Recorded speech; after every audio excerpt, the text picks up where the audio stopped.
Hi, my name is Tyler Abron. Yeah, how'd your mom and your daddy meet?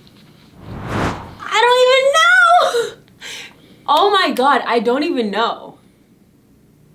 What does that mean? I honestly don't even know how they met. I should probably find out. That's gonna be the first question that I ask my mom when I see her. I remember a bunch of little memories. I don't quite recall my first memory. I remember a time when I was very, very, very small in the pool at Disney World. And it was a family gathering. We don't have too many of those. But it was just a time that, you know, obviously I had no cares in the world. I had no worries in the world. And it is probably one of the first memories. And I think that's very interesting because it was in a family atmosphere. It was a family dynamic, and I don't have too many memories of those. Well, I would say family is important to me because being someone that isn't... Oh my God, I feel like I'm in therapy right now. Oh my God. Why am I about to cry? Oh, wait, we're too soon. We're too soon into this. Wait, hold on. Let's stop. Hold on. Oh my God. Wait, I don't like that question. Damn it. Why is this happening? Okay.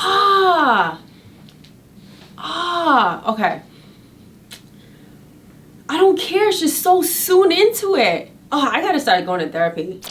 Oh my God, I can't even. Okay. Every time I'm like about to say it, it's just like, okay. So I would say that family is very important to me because it's someone that like, oh my God. Okay. As someone that like doesn't have the strongest family dynamic, it's really just like me and my mother. I was thinking about this the other day because my birthday was a few days ago, and I was like, damn, I wonder what it would have, like what my brother would have looked like, or what a sibling would have looked like. For me, even the family that I do have, even the family that I do have, so taking it back, I kind of grew up as the black sheep, sort of called, in the white household. It was me, my mom. My mom's on the white side, my dad's on the black side. I wasn't really that close with my dad's side, but on my mom's side, it was me and my mother, her brother, her sister, and my grandmother, so her mother, and that's the white side. And I grew up as the black child. So whenever I would take a family photo, you would think like, is she adopted? Or whenever we would walk across, like whenever we would walk down the street, and I'd be with my uncle, it would be like, are you babysitting this, you know, this black child? But no, like we're blood, like we're related. So for me, family is super important because it's like that one piece of stability that I feel like I would have that I don't have, especially in this industry.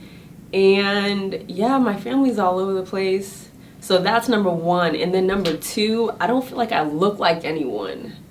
So I always wonder like what like a brother or sister would look like, because I don't look like my dad's side. I don't look like my mom's side. So I kind of just feel like I'm dangling by myself in the middle. And yeah, so I kind of feel like even, you know, chasing my dreams and like doing this, damn it, like chasing my dreams and like doing this all for myself has been by myself. So yeah, so to kind of compensate with that, I've probably been adopting a lot of dogs. Like I've adopted like 4 dogs as of now. 1 passed away, so I have 3 at the moment, and I want to start like a dog foundation. Yeah, so you know. Yeah. Or how did I discover my identity? So again, I think it's right. Okay, so I had this conversation again, being that it was just my birthday, with my friend. I don't know where these questions or these conversations came up from, but it was just a thought that passed my head when I moved to, so I graduated from college. I went to Boston College and I moved to Manhattan, and I lived here for about 2.5 years. And whenever you're in an Uber, the first thing that the Uber driver says is, "Where are you from?" And I would say, "I'm from Boston." And the first thing that they always say is, "Oh my God, it's so racist there," right? And my experience being the black sheep of the family, of an all-white family, and my next door neighbors were Cambodian and Asian and then Polish over on this side, and I was just that black girl. I never realized, I guess, how divided everything was. I never realized how quote-unquote racist everything was, because all I knew was that I was different, and I actually loved it. I embraced the fact that I was different. My family never treated me weird. I just knew I was different, but I loved it and I embraced it. And I embraced my white culture, I embraced my black culture, and I think I brought the two together and kind of just, you know, I don't know, just some way, somehow, I was just happy within myself. And even at school, my friend group would be so diverse. My best friend would be Czechoslovakian, and then the other one would be Dominican, the other one would be Asian, the other one would be Cape Verdean. You know, I was just all over the place, and I loved it. My first boyfriend was half Chinese, half Irish. My second boyfriend was white. Like, I'm all over the damn place. So I think for me, my identity just comes from being comfortable with myself and learning to love myself with age, accept my flaws, and just enjoy life, you know, because I don't want to take it for granted at all. I've always, oh, here's another thing. So my mom, again, it was just my birthday. So my mom just found my high school yearbook. And in the yearbook, one of the things that I said I wanted to do was become a successful actor and to take all the risks imaginable in this lifetime that this world has to offer. And I didn't think that I was like that in high school, but apparently I was like that in high school, and it definitely carried on until now. I think my goal is really just to take every risk that I possibly can. I don't want to live safe. I don't want to be safe. I want to just, like, when I'm on my deathbed, I want to be like, damn, Tyler, like, you went for it. Whether you got it or not, I'm going to get it. But you went for it, and you didn't let anyone stop you or anyone's opinion of you stop you.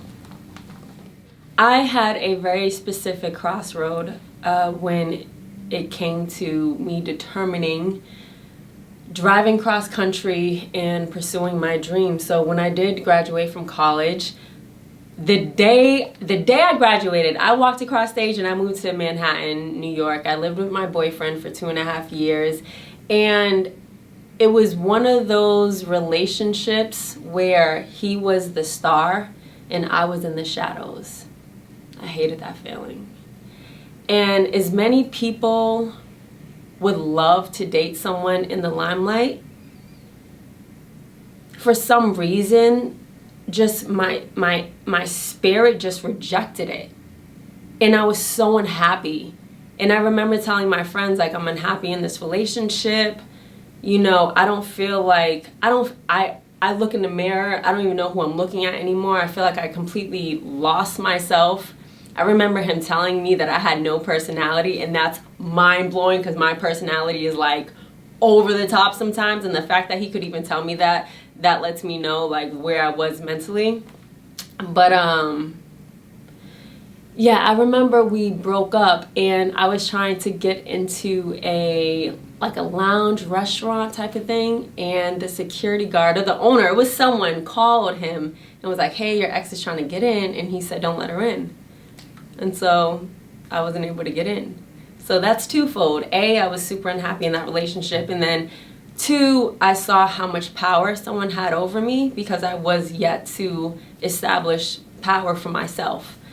I was kind of just giving my whole life to someone else. And as many people would love that, you know, oh, you're a pretty girl, you know, just marry rich, you know, just get a husband, you'll be fine. That wasn't how I was raised. I was raised with my dad telling me don't focus on your looks, You know, he wanted me to be an entertainment lawyer. He made me read the dictionary and tested me every night before bed. My mom would make me math problems. I was super advanced for my age when it came to schooling. But yeah, I just, when that relationship ended, I went back to Boston and I stayed there for about 4 or 5 months. I was so depressed. I slept damn near I don't even know when I was up. All I did was sleep. I had no reason to get up. Because for what? For what purpose did I have? For what purpose? Especially when I was introduced to this lifestyle and then I was kind of just like dropped off. It felt like to me, like all his friends were still his friends, but they were no longer my friends, right? And obviously he secluded me, so I didn't have any friends of my own, and he got me right out of college to a whole new state. And I woke up one day after those 4 or 5 months of pure depression, and I went to my mom's room and I was like, Mommy, I'm packing up my shit, I'm driving to California. And I love her so much because instead of like immediately, she was like, all right, let's go in the morning. And so we like packed up our stuff. I don't know why I'm crying right now, but like, so like we packed up my stuff. And yeah, we like drove cross country in 3 days. We didn't even stop at a hotel. I was like so driven.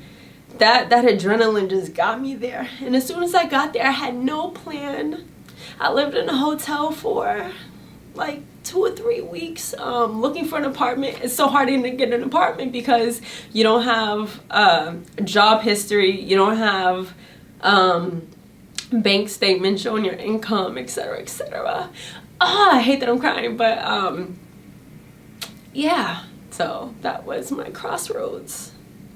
So basically my point, I guess, is it was either face my fears or live in depression. There was either one of the two, and I chose facing my fears.